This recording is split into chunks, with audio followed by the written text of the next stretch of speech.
This is the chilling story of how an ex-prisoner murdered a police officer for finding out about his relationship with a female officer and is now jailed for a minimum of 45 years. Armed robber Elias Morgan shot father of three, Lenny Scott, 6 times outside a gym in Skelmersdale on the 8th of February 2024.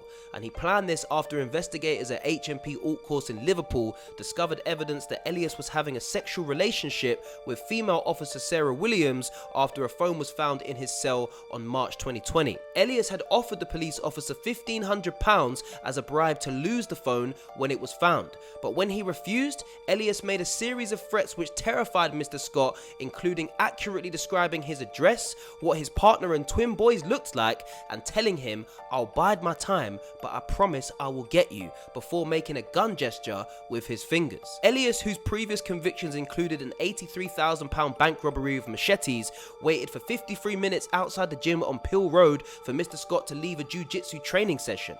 Detectives found he had spent weeks scoping out addresses linked to Mr. Scott, including his home in Prescott, Merseyside, the scene of the shooting, and another gym the prison officer trained at in the Liverpool suburb of Speke. On CCTV, Elias Morgan, wearing a high visibility jacket, can be seen approaching on foot before raising a self-loading handgun and shooting 6 times.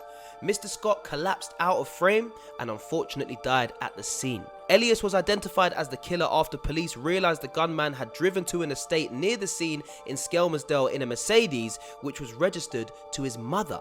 He then walked to a van left nearby the previous evening by a close friend, and the van had an electric bike in the back, which Elias used to ride to the scene of the shooting before returning and using the van to escape Skelmersdale. He returned and drove the Mercedes back to Liverpool a few days later.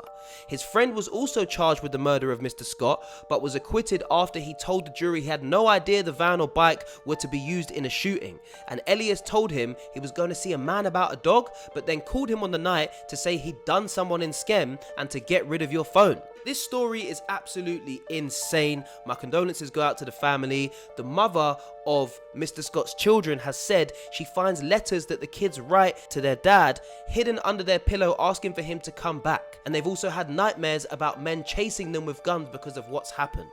Awful story. Guys, let me know your thoughts about this one in the comments. Rest in peace to Mr. Scott, and make sure that you follow Honcho's House for more updates.